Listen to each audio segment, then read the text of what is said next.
बेताल पच्चीसी की एक नई कहानी में आपका स्वागत है।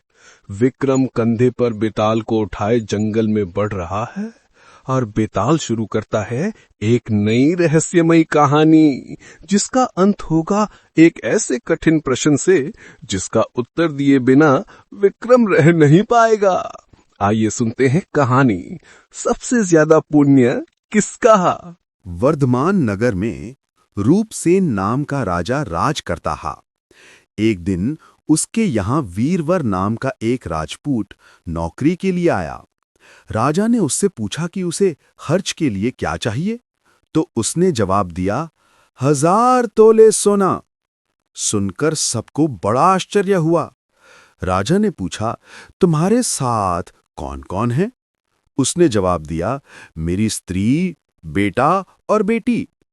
राजा को और भी अचंभा हुआ। आखिर 4 जने इतने धन का क्या करेंगे? फिर भी उसने उसकी बात मान ली। उस दिन से वीरवर रोज 1000 तोले सोना भंडारी से लेकर अपने घर आता। उसमें से आधा ब्राह्मणों में बांट देता, बाकी के 2 हिस्से करके एक मेहमानों, वैरागियों और सन्यासियों को देता और दूसरे से भोजन बनवाकर पहले गरीबों को खिलाता, उसके बाद जो बचता उसे स्त्री बच्चों को खिलाता, आप खाता। काम ये था कि शाम होते ही ढाल तलवार लेकर राज के पलंग की चौकीदारी करता। राजा को जब कभी रात को जरूरत होती वो हाजिर रहता। एक आधी रात के समय राजा को मरघट की ओर से किसी के रोने की आवाज आई। उसने वीरवर को पुकारा तो वो आ गया। राजा ने कहा, जाओ पता लगा कर आओ कि इतनी रात गए ये कौन रो रहा है और क्यों रो रहा है। वीरवर तत्काल वहां से चल दिया।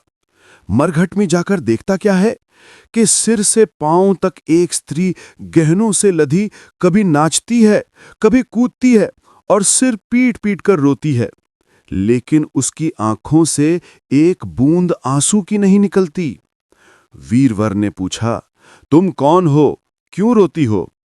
उसने कहा, मैं राजलक्ष्मी हूं, रोती इसीलिए हूं कि राजा विक्रम के घर में खोटे काम होते हैं, इसलिए वहां दरिद्रता का डेरा पड़ने वाला है।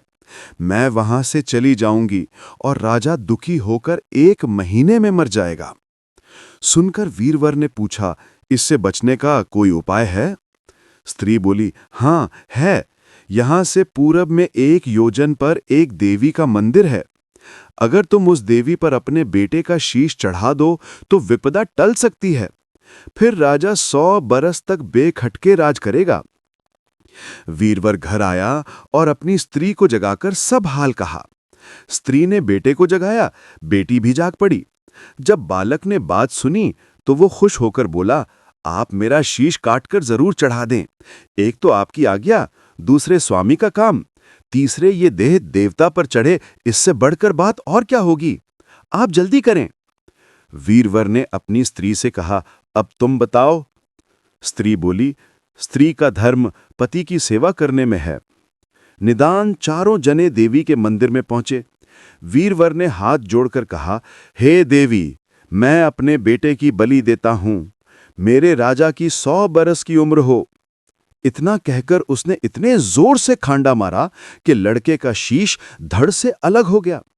भाई का यह हाल देखकर बहन ने भी खांडे से अपना सिर अलग कर डाला। बेटा बेटी चले गए तो दुखी मां ने भी उन्हीं का रास्ता पकड़ा और अपनी गर्दन काट डाली। वीरवर ने सोचा कि घर में कोई नहीं रहा तो मैं ही जीकर क्या करूंगा। उसने भी अपना सिर काट डाला। राजा को जब यह मालूम हुआ तो वो वहां आया। उसे बड़ा दुख हुआ कि उसके लिए 4 प्राणियों की जान चली गई। वो सोचने लगा कि ऐसा राज करने से धिक्कार है। ये सोच उसने तलवार उठा ली और जैसे ही अपना सिर काटने को हुआ कि देवी ने प्रकट होकर उसका हाथ पकड़ लिया। बोली, राजन, मैं तेरे साहस से प्रसन्न हूं। तू जो वर मांगेगा सो दूंगी। राजा ने कहा, देवी, तुम प्रसन्न हो तो इन 4 को जिला दो। देवी ने अमृत छिड़क कर उन 4 को फिर से जिला दिया। इतना कहकर बेताल बोला, राजा बताओ, सबसे ज्यादा पुण्य किसका हुआ? राजा बोला, राजा का। बेताल ने पूछा, क्यों? राजा ने कहा, इसलिए कि स्वामी के लिए चाकर का प्राण देना धर्म है, लेकिन चाकर के लिए राजा का राजपाट को छोड़ जान को तिनके के समान समझकर देने को तैयार हो जाना बहुत बड़ी बात है। यह सुन बेताल गायब हो गया और पेड़ पर जा लटका। बेचारा राजा दौड़ा दौड़ा वहां पहुंचा और उसे फिर पकड़कर लाया तो बेताल ने चौथी कहानी कही। और इस तरह बेताल ने एक कहानी सुनानी शुरू कर दी।